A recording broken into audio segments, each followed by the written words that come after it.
Dr. Srinivas from G Healthcare, who is going to talk to us about DIGE technology and give us a demonstration on software to perform DIGE gel analysis.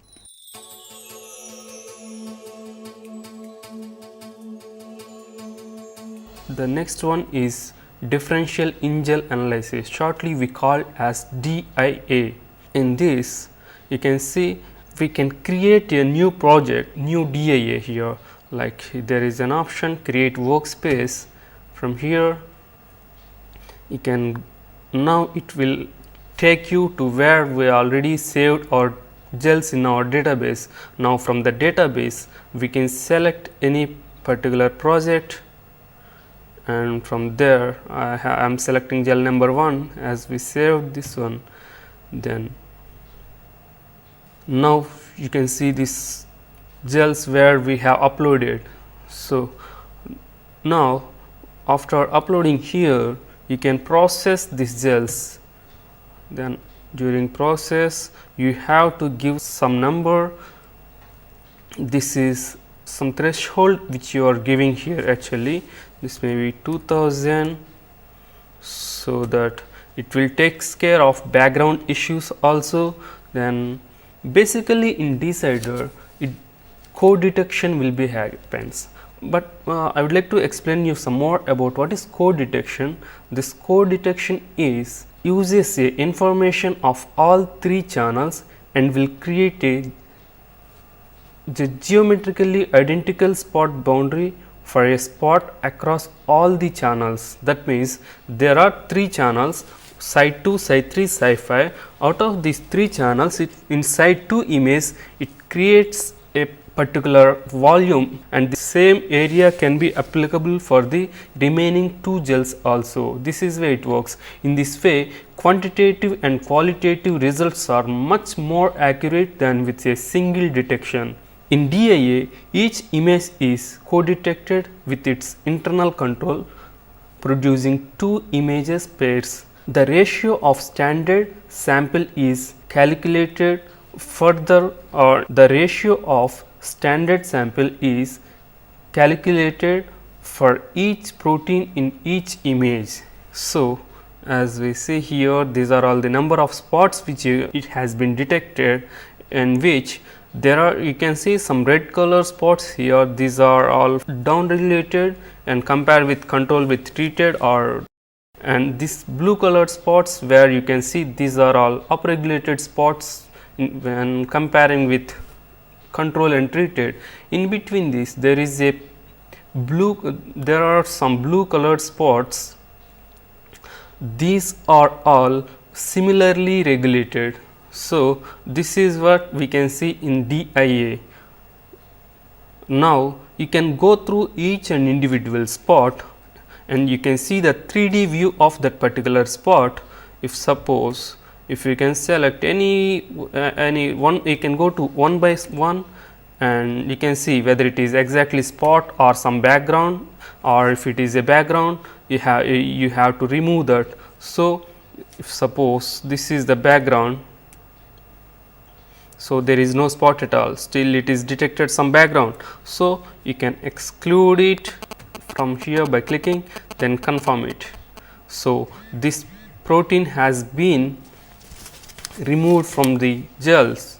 So the same way you can go each and individual, then exclude it, confirm it. By this way you can check all spots and you can have more accurate data with you. Like you can see the how accuracy would be there, like the spot detection. Now you can see this is what we will get in DIA. This DIA creation we finished. This is the BVA. BVA is nothing but biological variation analysis. One of the internal standard image is selected as a master image and all internal standard image matched into this. Samples standard spot ratio for each protein, each sample, then compared giving t-test value, fold changes, ANOVA values for each and individual protein. How to create BVA workspace? can open the BVA and create a BVA workspace and go to our DIA workspace where we have our DIAs. From there you can create, actually add it. One DIA I have added, and this is another DIA I am adding here. Minimum 2 DIAs we require for the BVA. So, we have 2 DIAs here and click on create. So, it creates a new BVA for you. Okay, this is the new BVA. From here, the first all cytogels are automatically goes to standard folder. There is a standard folder you can see, and remaining all gels remains in the unassigned folder, where we need to assign these gels as according to the gel type or sample type. Then you just have to click on add option. Now create a group, it may be control or treated. This first one is the control, and apply some color draft.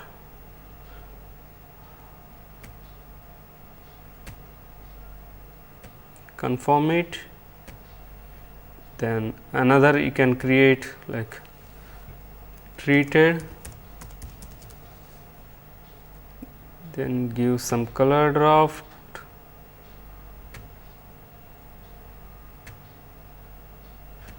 Confirm it. Now we have two folders, control and treated.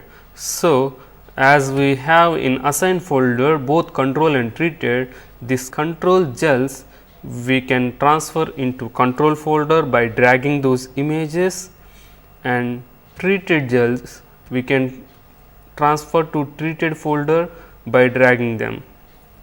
Now we have our images here. After shifting the control to control and treated to treated, we have to match all gels. Just click on match and match all. Just match. The matching process has been finished. Now, as we discussed, in out of all standard gels, one gel selected as a master image. As you can see, the number 24 gel has been selected as a master, and it will compares remaining other gels with this master gel. So, now we have this comparison data. After that, we need to calculate statistical parameters. So, click on statistical parameter button. See, now we have some statistical parameters like independent t-test, average ratio, student t-test, one-way ANOVA in between different groups. We are doing in between control and treated. So, calculate them. So, the statistical parameters has been calculated.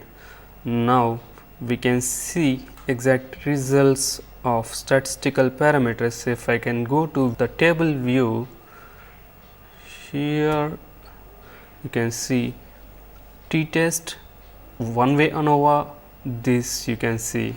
So, we can select from here which are all the statistical significant and which are all not significant. After analyzing the statistical data, now we can see the complete results here.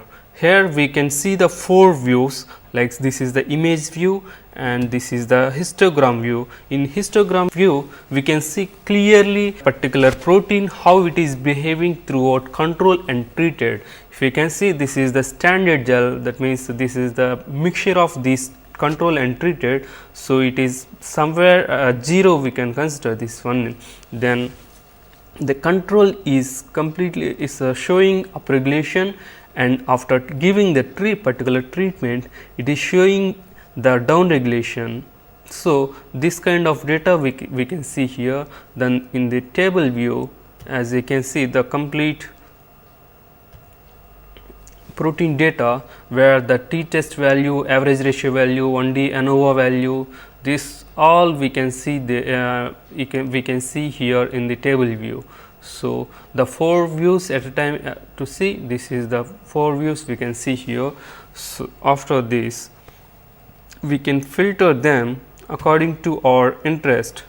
So, select the few parameters which are available, restrict to tangles which are spot maps which are present, a particular protein should be there, and student t-test as well as average ratio, then one way ANOVA value, then filter it.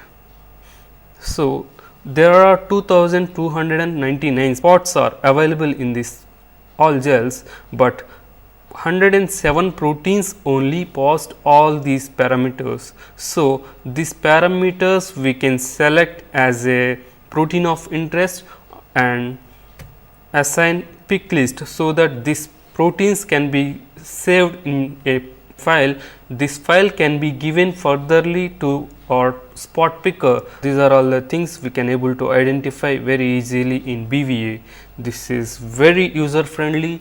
There is no much more manual interference. Okay, this is what this helps you to analyze your DIGE gels.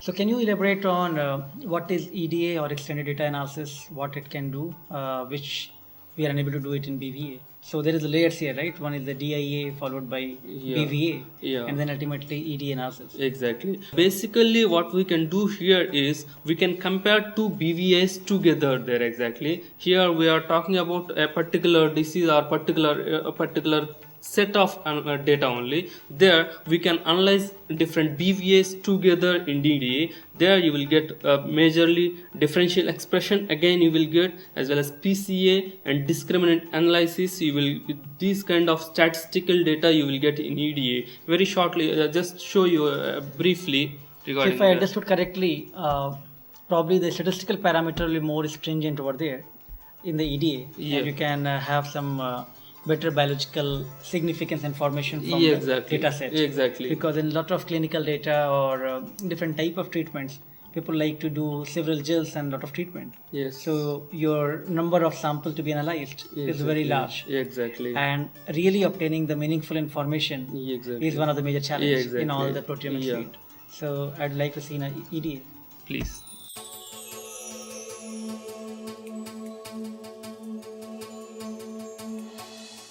Thing which we can see here is differential expression analysis, in which you can see differences in between control as well as two experimental data. This is the different treatments which given. Here you can see how the particular protein is expressing throughout these control as well as this PF and PV, these kind of things, and you can see this kind of data for each and individual protein here, so that from here you can see which one is your interest and which is not your interest. You are actually analyzing the data spot wise now, spot by spot. You are looking at that. Exactly. Here the spot by spot which we are seeing, the number of the index number which shows there is a master gel. From that master gel you can see that exactly this number. This is what which we are seeing here for each individual spot. Here we can see the results. Then as well as if we can see principal component analysis for this data. Here there are almost 89 proteins. From out of these 89 proteins, you can see there are inner the circle there are proteins, some proteins are present, and outer the outliers are there. The inner circle they are similarly, especially if I can say 95% statistically significant there, and outliers which you can see are exactly this can be some non-reproducible spots, or else what the major thing is these are very highly upregulated or highly downregulated. So this can be worked as a marker also. Then we have to go back to our BVA data and we can check that protein how exactly it is regulating. Then we can identify that protein and we can use for further analysis. So this is a powerful statistical parameter. Exactly. By using which you can identify some outliers, which could be the potential discriminator between the control and treatment. And once you identify those proteins, then actually you can go back to your original data from the BVA, and get all the analysis done. Exactly. Oh, this is very can be done. interesting. And the next pattern analysis, you can see the whole proteome, then how there's are difference from each other. So this is the heat See, map of this is data. the heat map of the total 82 proteins are which we take into consideration. Then how in which area they are upregulated. If you can see the blue area, the green area exactly we can see is completely downregulated area, and the red color portion where you can see that is the upregulated portion, and the remaining black color which you can see. So those proteins are similarly regulated. This is what which you can see here. This kind of data will help you to represent your complete whole analysis. So Dr. Srinivas, it was very useful to have you here and to get an overview of DIGE technology, how people can use decided software and analyze their data by using DIA, BVA and EDA. And although there was not enough time, but you gave a very good demonstration in a very short time to give a glimpse of the processes involved for doing this analysis, as well as how different type of statistical parameters can be applied to get some very powerful statistical information from our biological data.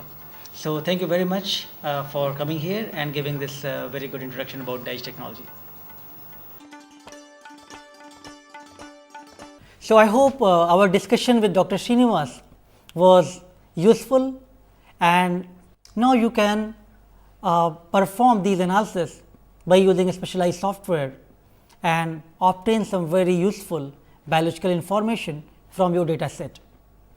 Probably you must appreciate there are lot of meticulous steps are involved in performing these experiments, but at the end this provides a very useful quantitative multiplexing approach to separate proteins and to analyze different type of variations.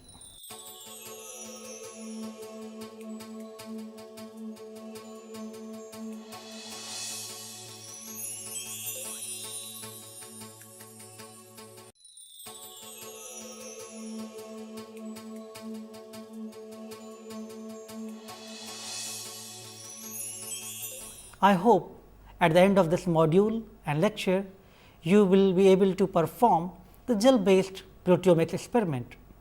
But please keep in mind, these protocols and methods are only giving you a feel for performing these experiments. Each experiment, each sample type, each biological question brings its own unique challenges, and depending upon those conditions and your sample type, you need to optimize these methods. There is no one technology which can answer all of your question, but it is good idea for you to know that what are different methods which are available for you to use.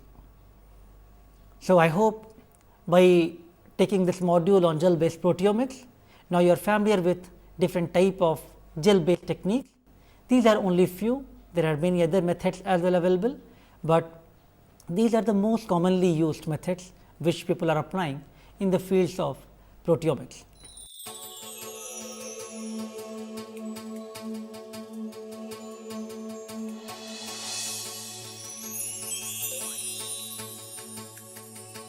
So, among 2DE and DIGE, which of these two techniques will be better to separate serum protein samples obtained from large number of patients in a clinical trial?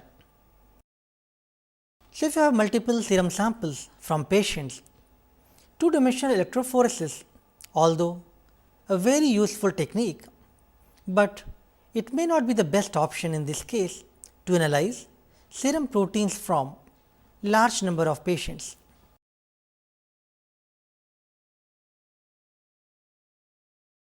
In this case, DIGE will be extremely valuable tool for analysis of large number of samples simultaneously without having to overcome the problem of gel to gel variations.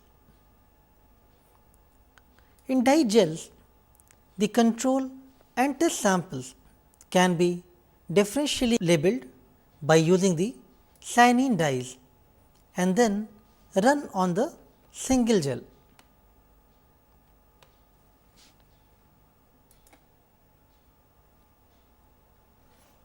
The pooled internal standard for DIGE is prepared by mixing equal amounts of all the samples that need to be run on the gel, and this prevents the problem of gel to gel variations.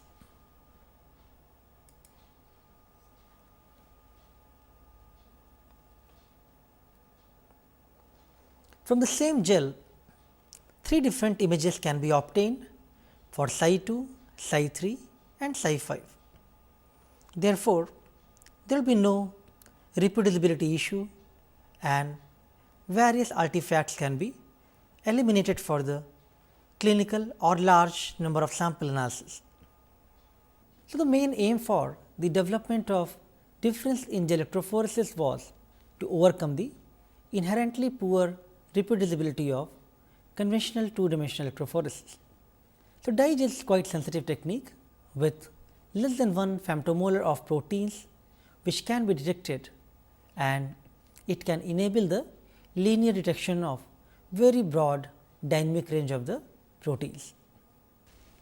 So, as you can see in this slide, the protein samples, let us say you have a control and a treatment, those are labeled with 2 different dyes psi 3 and psi 5, but a small aliquot of both of these samples is mixed together to make a internal pool. That internal pool is labeled with third dye psi 2.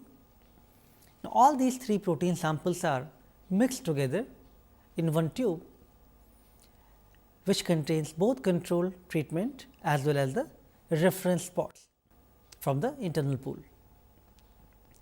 All these protein mixture are separated in the first dimension on the same strip, and then the same gel can be scanned with the 3 different wavelength to obtain the images for the psi 2, psi 3 and psi 5. So, in the conventional 2-dimensional electrophoresis, the gel to gel variations which comes from the acrylamide polymerization, electrical, pH and thermal fluctuations in different gels, that can be overcome in the DIGE gels, because all the protein separation is going to happen on the same gel. So, all those artifacts can be minimized by using DIGE approach. So, in the slide it is shown that the 3 samples are mixed and then isoelectric focusing is performed from the pooled sample, and then this strip is placed on the SGS page gel for the protein separation in the second dimension. So, overall DIGE provides very uniform staining from gel to gel and shows high sensitivity and linear dynamic range of detection for the expression profiling of complex biological samples. So, if your aim is to resolve thousands of proteins and cover comprehensive proteome coverage, then DIGE is a very good platform, especially if you want to do the comparative or differential proteomic analysis, because your gel to gel variations and other variations will be minimized and DIGE will provide the very high sensitivity. So, once you have run these gels, now from the same gel the images can be obtained, 3 images of your control and the treatment, and these can be analyzed from different software such as DCIDER software, and then by looking at 3-dimensional views and the statistical data, then these proteins can be considered as interesting for further investigations. Once the spots are analyzed and excised from the gels, then the same tradition you have to follow. You can use any of the mass spectrometry platform and then obtain the MS spectra for further analysis using different type of bioinformatic tools such as MASCOT.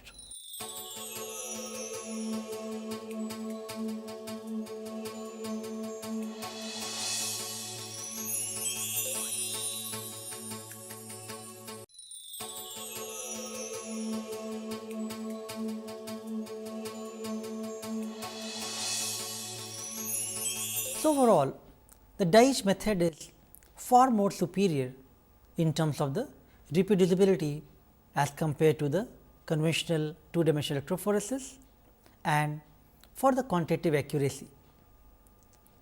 So, therefore, applications of 2D-DIGE can be found in virtually all major biological research areas.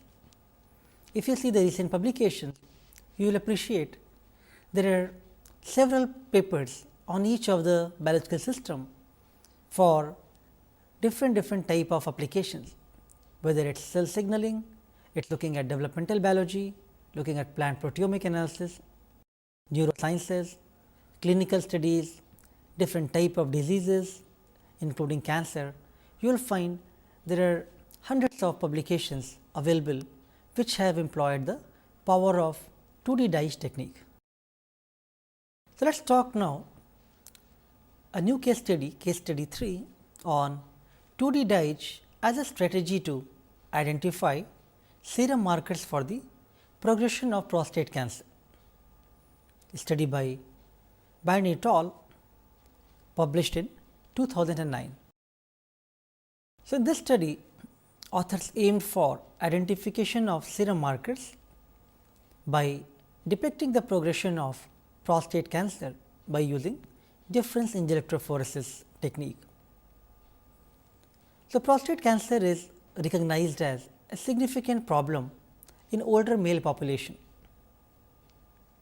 The prostate cancer screening rely heavily upon testing for the higher level of prostate specific antigen, also known as PSA, within the peripheral circulations. So, PSA is very sensitive marker, but there are lot of discussion on reliability and the specificity of PSA for the prostate cancer. Reason being that the level of PSA is also high in benign prostatic hyperplasia or prostatitis. So, therefore, there is a lot of discussion whether one should rely on only PSA for detection of the prostate cancer. So, this study aimed to identify some new markers in the prostate cancer by studying the serum proteome analysis. So, as you are aware, and in fact, we have discussed the protein preparation from the serum earlier. So, each of the biological sample poses lot of technical challenges, and serum is one among them, where presence of highly abundant proteins such as albumin and immunoglobulin, they result into the masking of low abundant proteins. So, to eliminate those high abundant proteins, authors used multiple affinity removal system from the Agilent technologies, and they removed most highly abundant proteins from the serum sample, including albumin, IgG, antitrypsin, IgA, transferrin and haptoglobins. So, after the abundant proteins were depleted from the serum sample, then authors moved for the protein extraction and further analysis. So, the differential proteomic analysis was performed in the two different cohorts of histologically confirmed prostate cancer with different grades of the disease. So, they used the patients with two different grading system based on the Gleason grading. So, the Gleason grading system that is used to help and evaluate the prognosis of men with the prostate cancer. So, depleted serum samples obtained from the patients with Gleason score 5 and Gleason score 7 were used for comparison and further analysis. As you can see in the slide, these samples were first labeled with the Psi 3, Psi 5 and also the internal reference pools were made, which were labeled with the Psi 2 dyes. These samples were then further mixed. The depleted cancer serum from first cohort of Gleason score 5 and second cohort of Gleason score 7, those were mixed, separated in the first dimension and followed by proteins were separated in the second dimension.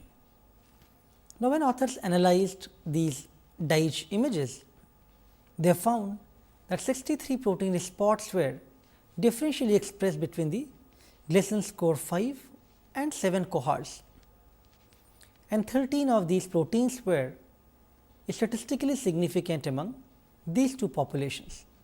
So, as you know, analysis of these gels is always challenging, especially if you are looking at the conventional 2D gels, where you have separate gels obtained from each of these groups.